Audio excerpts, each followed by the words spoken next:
সুপ্রিয় দর্শক মণ্ডলী, ভিডিওটা কাছে এবং দূরে, দেশে কিংবা প্রবাসে, মোবাইলে কিংবা অনলাইনে আপনারা যে যেখান থেকে দেখছেন, আপনাদেরকে জানাচ্ছি পহেলা বৈশাখ উপলক্ষে সাদর সম্ভাষণ।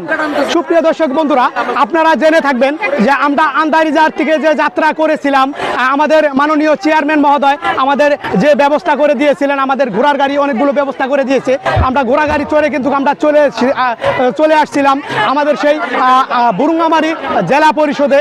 এখানে জেনে থাকবেন, এখানে কিন্তু পান্তা ভাতের টল বসিয়েছে আমাদের মাননীয় চেয়ারম্যান মহোদয়।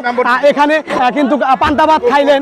আসলে আমাদের যে গ্রাম বাংলার ঐতিহ্য, চেয়ারম্যান সাহেব যে পান্তা ভাত খেলেন, আপনি পান্তা ভাত খেলেন, আপনার কিরকম লাগলো, অনুভূতিটা বলেন। আলহামদুলিল্লাহ, আমি পান্তা ভাত খেয়েছি নববৎসরের উপলক্ষে। সেটা আমার মা ভাগ্নি সহশিল্পী, আমার আপন ভাগ্নি।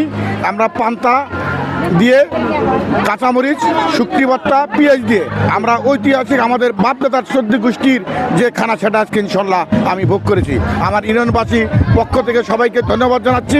আমি দেশবাসীকে ধন্যবাদ জানাচ্ছি নববৎসর শুভেচ্ছা নেওয়ার জন্য। ধন্যবাদ। আলহামদুলিল্লাহ। আলহামদুলিল্লাহ।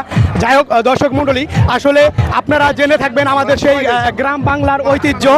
এখানে কিন্তু আমাদের আন্দারিজারের অনেকেই উপস্থিত আছে, এখানে টল বসিয়েছে আপনাদের যদি দেখিয়ে থাকি।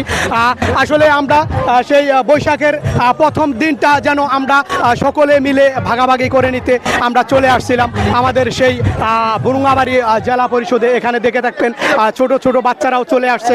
এখানে হয়তো কেউ পান্তা ভাত খাচ্ছে, আবার কেউ ঘুরতেছে। এখানে আসলে আমাদের নতুন বছরটা সকলের জীবনে সুমঙ্গল বয়ে আনুক, আমাদের জীবনে যেন আমাদের সকলে মিলেমিশে একসাথে আমরা দিনগুলো কাটাতে পারি। আপনারা দোয়া করবেন, আপনাদের পুরো দেশবাসী যেন ভালো থাকে, সুস্থ থাকে। আমরা সকলে মিলে সকলের জন্য দোয়া করব। দর্শক মণ্ডলী, আসলে সুস্থ থাকবেন, সুরক্ষিত থাকবেন, আপনাদের সুস্বাস্থ্যই কামনা করে আজকের মতো এই ভিডিওতে বিদায় নিয়ে গেলাম। আবারও দেখা হবে নতুন কোনো ভিডিওতে। আপনারা সেই পর্যন্ত সুস্থ থাকবেন। আল্লাহ হাফেজ।